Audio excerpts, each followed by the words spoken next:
হলদিয়ায় এই প্রথম প্রচারে এলেন, হ্যাঁ কি বলবেন?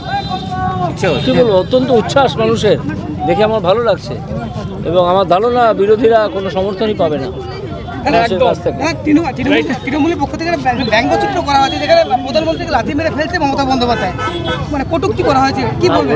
ওরা তো এই স্ট্যান্ডার্ডের আনকালচার্ড একটা ব্রাঞ্চ, আনকালচার্ড কিছু লোকজন, তাদের কাছ থেকে এছাড়া আর কি আশা করা যায়? আর মহুয়া একটি কথা, মানে রাজা বলতে রামমোহন বুঝেছেন, কি বলবেন সেটা? রাজা বলতে পরে কথা হবে, আমি ছুটি যাচ্ছি। তীব্র রোদের মধ্যে প্রচারে কিরকম জনসংযোগ পাচ্ছেন? জনসংযোগ কেমন পাচ্ছেন এই তীব্র?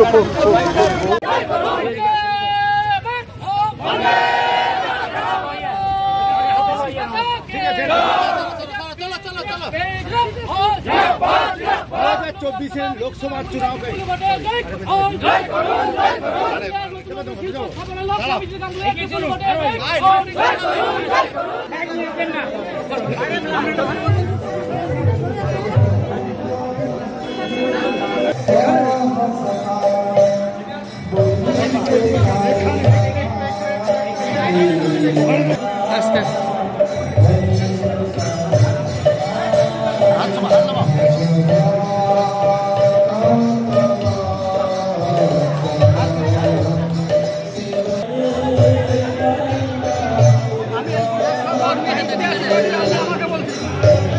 বুঝতে পারি না আপনারা কি ধরনের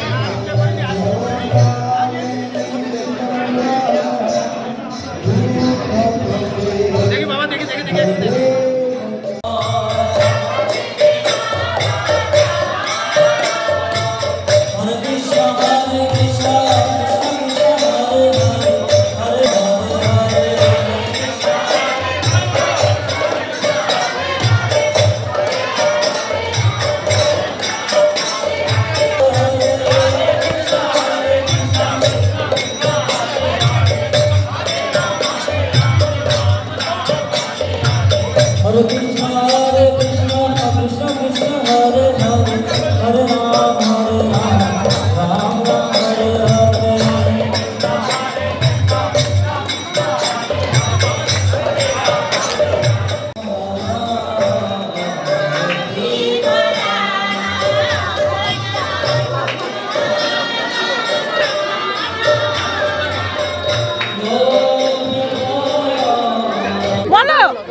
দীর্ঘদিন পর, প্রায় 10 বছর পর সন্দেশখালীতে দেয়াল লিখন করতে পারলো বিজেপি।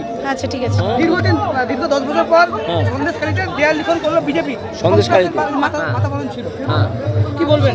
গুন্ডাদের গ্রেফতার করা হয়েছে, সেই জন্য মানুষের জাগরণ হয়েছে।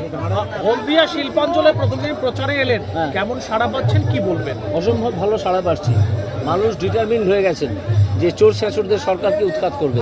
তার প্রথম পদক্ষেপ হচ্ছে এই লোকসভা ইলেকশন।